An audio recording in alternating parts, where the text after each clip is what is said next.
name is Asad Hussein, and I'm 20 years old, and I've come from a majority Sunni background.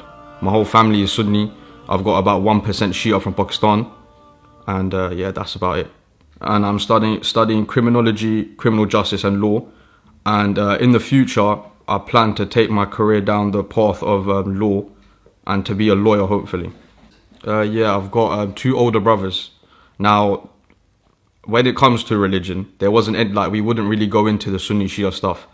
We'd always just be like, there'd be propaganda that we'd all believe, and we'd never talk to Shias because of it. And that's why we're distant from our Shia family that in Pakistan. You know, we'd get told things like, you know, they're not real Muslims, and that they, things like they're killing our brothers and sisters in different countries and things like this. So then it'd keep us away from our Shia family. And yeah, there wasn't too much of the sectarian stuff anyway, but we just have these things in the back of our head.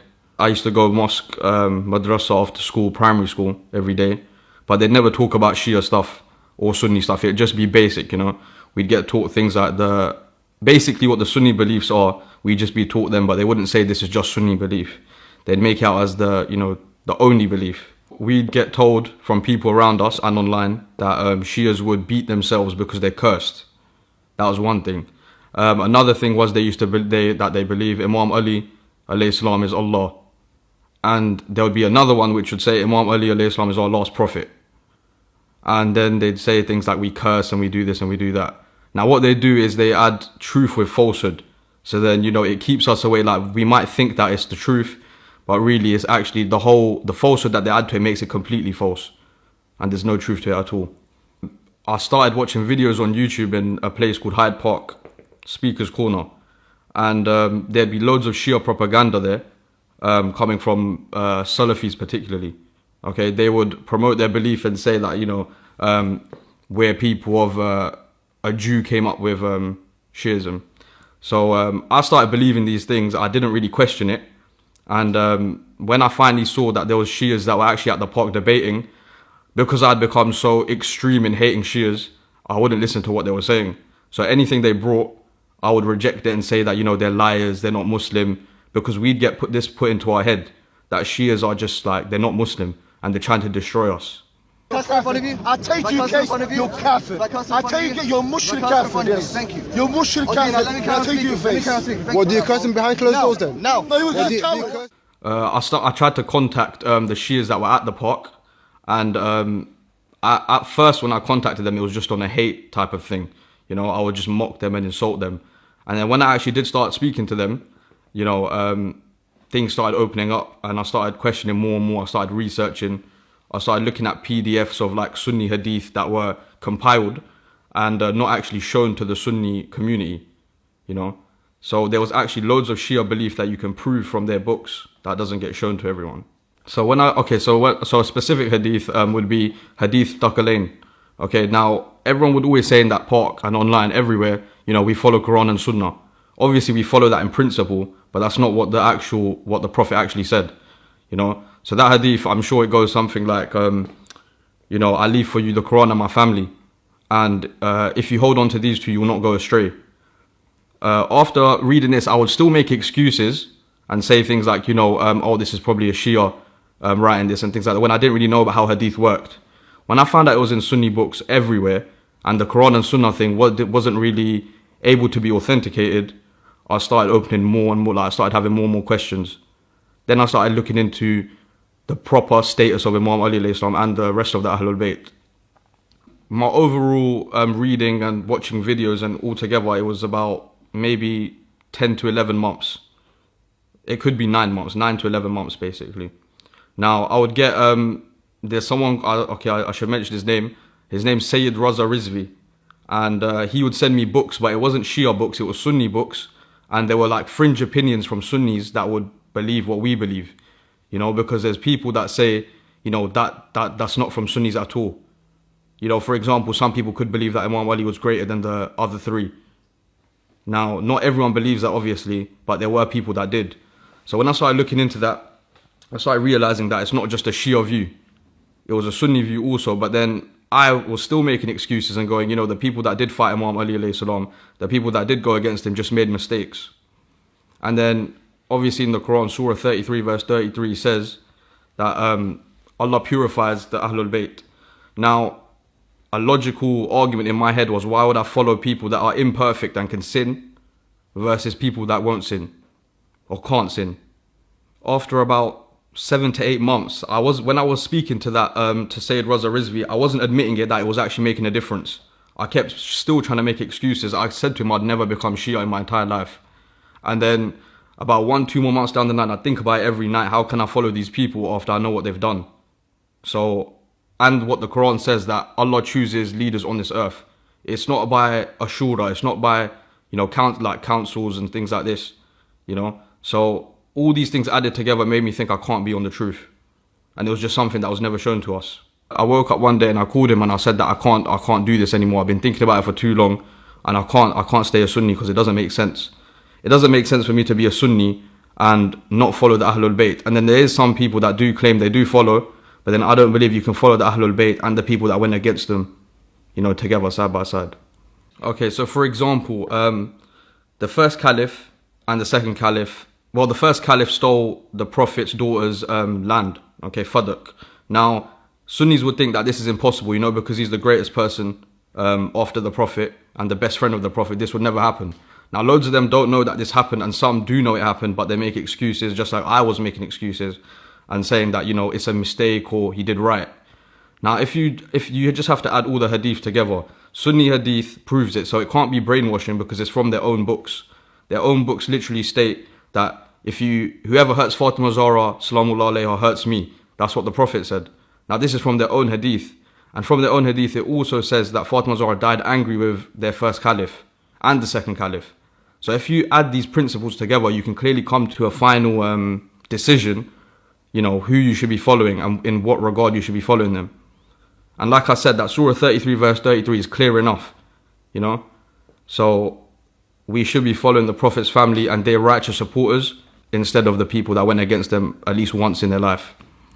When I was going through this and I hated Shias a lot, I was telling my mum that Shias are Kafirs myself. I was doing all this. I was being the person, because I was brainwashed. That's when I was brainwashed. I got so extreme to a point where anytime I spoke to a Shia online, I would just mock them and insult them. And I'd make live streams on YouTube talking about Shias not being Muslim.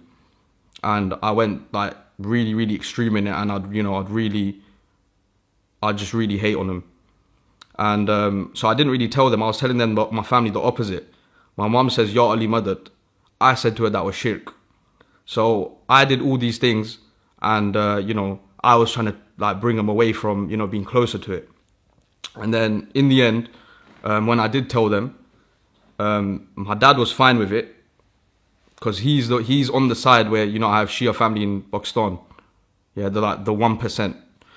And my mum, she was all right with it in the end, but at the start, they had a few questions. They wanted me to go to speak to different teachers and not really religious leaders because everyone was busy, but I did speak to my uncles that are supposed to be learned in the Sunni Shia polemics.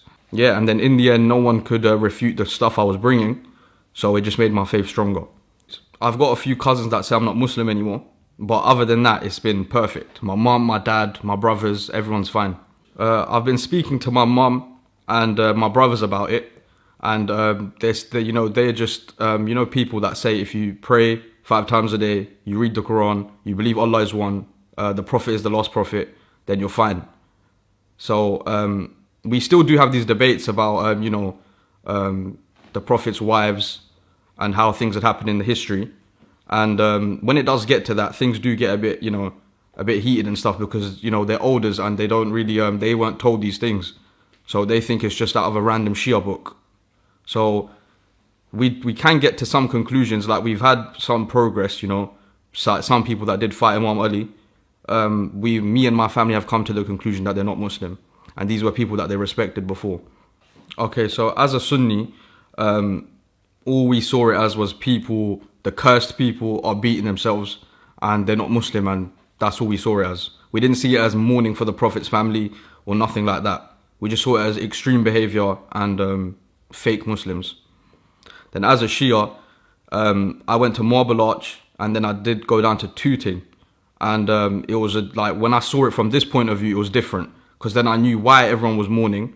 And I also did go down to Birmingham, and it was like I felt a lot different, you know, because I knew who they were mourning for, why they were mourning, and it just felt a lot different than when I saw it as a Sunni.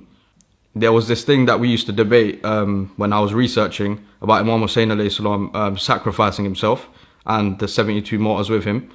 And the Sunni argument would be, why would Imam Hussein go to Kufa and get himself killed? You know, they don't understand that it was a sacrifice and that it was going to, like, you know, people did betray him. And then they, like, you know, they say that because of this, he doesn't have, like, knowledge of the future. Okay. And what I realized was, going there, he didn't have to try and save the people that were calling him there, but he did that anyway. Now, if you look at other people that ruled in them times, they would do the opposite. They would let them die, or they would be the ones killing them themselves. So Imam Hussein's character is something that needs to be spread around the world. And Imam Ali alayhi salam's character also, and Imam Hassan alayhi salam's character. All of their characters displayed, you know, goodness, forgiveness, mercy, and kindness. And I think if we took from their character, we'd be better people. There's a team on YouTube called Bayt al-Ghadir. I go with them to every majlis that I go to. Every mosque that I go to as well. My first Shia mosque that I went to in Birmingham, I went there with them. And that's how I do it. And I don't really have any challenges in my home. We just pray at different times, really. And that's about it. And we pray differently. And then obviously, you know, you get the few eyebrows and they ask why you're praying like that. But then after you've explained everything, then I think it's fine. And yeah, I haven't really faced any different, like, you know, challenges inside my home. To be honest, we're living in a Western world. Now, if you go around telling people you want to take over the world and you want to take over the country and you want Sharia law here and it has to be here, then obviously you're going to make Muslims look bad. And that's exactly what's been happening over the years. Every single non-Muslim will think we're all the same. And, you know, even more terrorist attacks would increase and are increasing, actually. One Muslim goes and, you know, says, main terrorists in England, okay, there's like two types. There's one that radicalizes, and then there's the radicalized. There's one that actually kills people, and then there's the one that is telling everyone to go and do it and travel to Syria and fight. It's not a good image for Islam, obviously. You know, people are being bombed, people are being killed, and we're all being blamed for it. And our Prophet gets mocked in the end of it, and Allah gets mocked, and our Quran gets burned by non-Muslims because of it. So if we fix our behavior, then, you know, that will reflect very well, and then non-Muslims would be able to, you know, learn more about our deen, and, you know, we could all live side by side. That's what I think we should do, instead of, you know, people going on the offensive and just trying to force their religion on everyone. Okay, so what I've learned is there won't be unity, but there can be coexistence. I don't want to give my beliefs, I don't want to forget my beliefs to be brothers with someone else. I'd rather we both live side by side, believe in different things. I don't need to antagonize you, you don't need to antagonize me, and we can both live side by side. I don't want to force my religion upon you, and I don't want you. It only becomes a problem when someone is trying to force their religion upon you. I don't care what someone else believes. We can talk about it and debate it and discuss it. And if someone's ignorant, then they're ignorant. You can't do nothing about it. But I don't want them to force their religion on me and make me believe a certain thing. Otherwise, there'd be violence and, you know, things like this. I don't want that. I'd rather me believe what I want and us all Shias believe what we want, and Sunnis can believe what they want.